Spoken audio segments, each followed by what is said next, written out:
Senhora Presidente, Senhor Presidente Executivo, Senhoras e Senhores Deputados, uma primeira palavra para clarificar o objetivo deste debate. Aqui, sentados, representamos os cidadãos e as cidadãs que nos elegeram, que acreditaram nos nossos projetos e na nossa forma de estar e de fazer política. Sendo o poder local essencial para o exercício do poder democrático, o Partido Socialista entendeu que, perante a discussão pública de dois instrumentos estruturantes para o Conselho, Plano de Mobilidade e Plano de Acessibilidades, devia ser dada voz, ainda durante a consulta pública, à Assembleia Municipal. Assim, o nosso objetivo é garantir que neste espaço se debata, se questione e, acima de tudo, se garantam as melhores soluções para os e para as oeirenses, para o nosso território. Podíamos escolher fazer o debate colecionando um conjunto de críticas e descrevê-las em lista de supermercado. Mas não. Usaremos este debate para analisar as implicações no nosso território das alterações climáticas e demográficas, das desigualdades, da transição digital e inovação, eixos estratégicos de desenvolvimento do nosso Conselho. Hoje debatemos a forma como queremos que o Conselho de Oeiras se posicione nesta área, mobilidade, e que impacta transversalmente com todas as outras áreas. Em que se aposta? Quais são as prioridades? Como se articulam estas decisões com as políticas públicas de habitação? E com o estímulo à fixação de empresas? Como garantimos maior igualdade no uso do espaço público? Como promoveremos maior coesão territorial e menos assimetrias territoriais entre o Norte e o Sul da A5? Quanto custam estas decisões? Qual o seu prazo de execução? Como vamos avaliar a implementação das soluções? Como vamos monitorizar estes planos? Comecemos por refletir no instrumento de recolha de dados, fundamental para o planeamento, desenvolvimento e articulação das redes e linhas de serviço de transporte público de passageiros e da utilização das redes viárias. Este inquérito mostra-nos dados muito interessantes e que até desconstroem, de alguma forma, algumas das afirmações que por vezes se ouvem. Dos indicadores globais, retemos a existência da utilização diferenciada por géneros dos transportes públicos e individuais. As mulheres utilizam mais os transportes públicos, têm um número médio de deslocações superiores às do homem. Esta desagregação de dados, que pode parecer até pouco significativa, é fundamental para se desenharem boas políticas públicas que combatam a segregação e que promovam a equidade. Por exemplo, importa, nestas políticas, reequacionar as questões de segurança, pois são as mulheres as maiores vítimas de furtos, de violência e de assédio. Também nesta área podemos ter políticas de igualdade de género. Os padrões de mobilidade do Conselho, em todos os segmentos de idade, demonstram que a maioria das deslocações são internas, seguidas das deslocações de e para Lisboa. Outro dado que reflete a importância da construção de um território mais coeso é a evidência que a freguesia de Barcarena, com menor peso nas deslocações, 41% internas, e que Porto Salvo apresenta a maior percentagem deste tipo de deslocações, 65%, o que nos deve levar a questionar o que faz falta fazer para desenvolver social e economicamente a freguesia de Barcarena. Já as localidades de Queijas e Oeiras são as que apresentam maior percentagem das deslocações para Lisboa. Quanto ao uso do transporte público, este é mais elevado nas localidades de Cruz Quebrada, com 47%, Caxias, Oeiras e Carnaxide. Ao invés, é novamente Barcarena que apresenta a percentagem mais baixa, com uma utilização de transportes públicos abaixo dos 20%. Outro dado também relevante é a percepção sobre o uso de transportes. O sentimento de segurança e o preço contribuem para a escolha do transporte público, enquanto a liberdade e o conforto contribuem para a escolha do transporte individual. Curiosamente, a percepção é neutra quando se pergunta se as políticas públicas de transporte devem promover a utilização de bicicleta e o andar a pé. E as percepções que cada um de nós tem condicionam as nossas atitudes. Por isso, devemos, em simultâneo, apostar numa sensibilização dos e das municípios. Senhora Presidente, afinal, a narrativa que tanto se ouve nesta Assembleia Municipal de que tem que se apostar apenas e só em soluções de mobilidade suave e que estas são muito desejadas, amplamente exigidas por todos e todas, transmite uma ideia errada sobre o que são as políticas de mobilidade integradas e sustentáveis. Políticas essas que claramente deverão fazer parte de um puzzle em que todas as peças têm o seu papel na devida proporção. O estudo vem demonstrar de forma evidente que o espalhar e o alastrar da ideia de que tem que se apostar apenas e só em soluções de mobilidade suave é sempre dos mesmos. E o pior é que não corresponde com as necessidades dos inquiridos.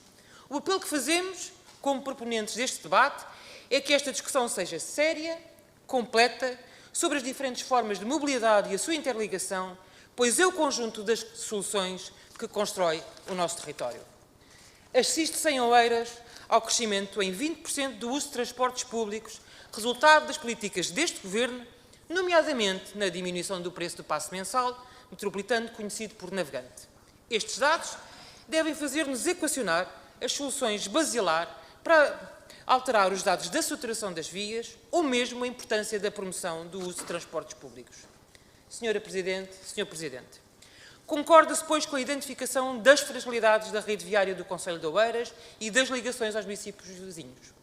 A reduzida quantidade de nós de acesso à rede de caráter nacional, a insuficiência de extensões com boa capacidade de escoamento, a dificuldade na percepção do condutor da diferença de vias de perfil do tipo 1+1 e das vias urbanas, o facto de, em Oeiras, as vias de perfil 1+1 desempenharem a articulação entre níveis e que destas se considera que o seu desempenho não é positivo, pelo menos em 22% das vias, e ainda a elevada extensão das vias urbanas, conjugada com uma entrada diária de 220 mil viaturas, são pontos críticos que temos necessariamente que inverter. Resta agora perguntarmos se as soluções e a sua priorização são as adequadas para o concelho. E, claro, perceber que há projetos que, estando sinalizados nestes planos, envolvem o Governo da República e a sua determinação para os executar. É o caso da solução proposta para a terceira via do Tejo, Algés-Travaria, que depende do Ministério das Infraestruturas. Ou da discussão do futuro da linha de Cascais, se deve ou não manter-se como linha da CP ou ser transformada, como é sugerido nos estudos que analisamos. A este propósito, lembro que decorrem as obras de substituição integral da catenária e dos sistemas de sinalização, obra que representa um investimento de 77 milhões e que permitirá, de vez, a ligação da rede de Cascais à restante via, bem como melhorar a segurança deste percurso. Esta é, sem dúvida, uma marca indelével do Governo do Partido Socialista, pois todos e todas nós nos lembramos, com certeza, da vontade expressa em privatizar a linha de Cascais, várias e muitas vezes defendidas por Carlos Carreiras e até apoiada pelo então Presidente da Câmara de Oeiras, Paulo Vistas, ao afirmar que não ia lutar pela manutenção de uma linha ferroviária pública. Ainda, e sobre o Combos, que tinha como objetivo, e cito, comatar a carência do transporte interno às freguesias, verificamos nos dados de inquérito de mobilidade que estamos longe de o atingir, pois uma das evidências que o estudo nos mostra é que existe dificuldade em atravessar o nosso concelho. Um projeto com mais de 10 anos. Alterações sucessivas, em 2009 só tinha 3 circuitos para 3 localidades. Cresceu para 6 circuitos e agora está contratualizado com a rede metropolitana de Lisboa. Na verdade, durante todos estes anos, o Combos não respondeu às necessidades do nosso concelho. Finalmente, e ainda no plano das intervenções prioritárias, voltamos a analisar o eixo Chateau. Regressa agora ao debate para ser transformado em autocarro em sítio próprio de linha única. E se esta solução pode parecer interessante, pois converte e adequa a infraestrutura fantasma existente numa estrutura útil à sociedade, coloca-se a questão da distância entre as vigas não ser a suficiente para a circulação de um autocarro articulado normal, sendo necessário estudar a hipótese de guiar um autocarro nesta zona ou ainda, em alternativa, encomendar um autocarro próprio, o que aumentará, naturalmente, os custos. Senhora Presidente, o desenho das políticas públicas de mobilidade tem de entroncar com as orientações europeias, com os compromissos nacionais e com os diferentes planos estratégicos, nas áreas da eficiência energética, dos transportes e infraestruturas, da mobilidade ativa ciclável, das alterações climáticas e ainda com o plano de investimentos da ferrovia. Este não é um daqueles assuntos que se possa discutir de ânimo leve. Embora alguns queiram fazer parecer que o podem discutir, qual treinador de bancada, mas que efetivamente não decide nem no plano nacional, nem no plano local. Mobilidade, sustentabilidade e qualidade de vida são hoje conceitos indissociáveis. Reduzir a dependência ao uso do transporte individual. Assegurar que a mobilidade urbana evolui para o uso de transportes mais limpos. Garantir o reforço do sentimento de segurança. Criar condições para assegurar serviços de transporte públicos de boa qualidade. Monitorização dos tempos de deslocação.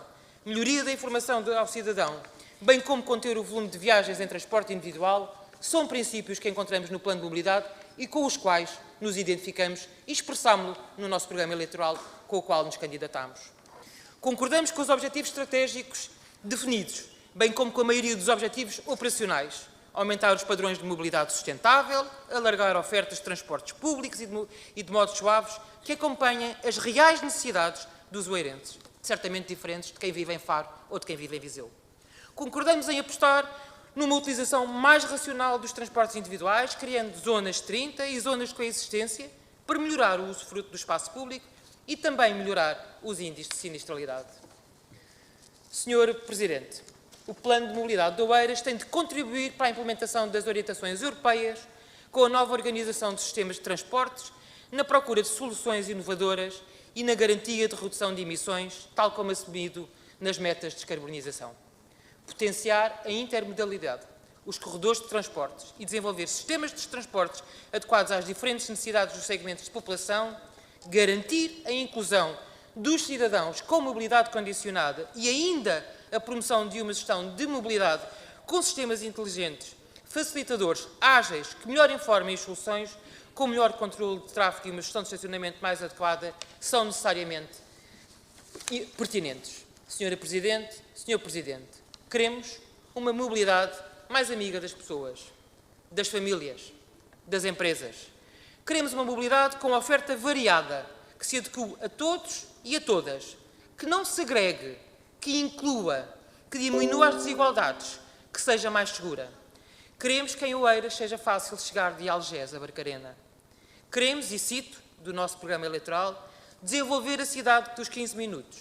Viver, trabalhar, estudar e ter o comércio de proximidade, os espaços de lazer e de cultura a 15 minutos de distância, disse.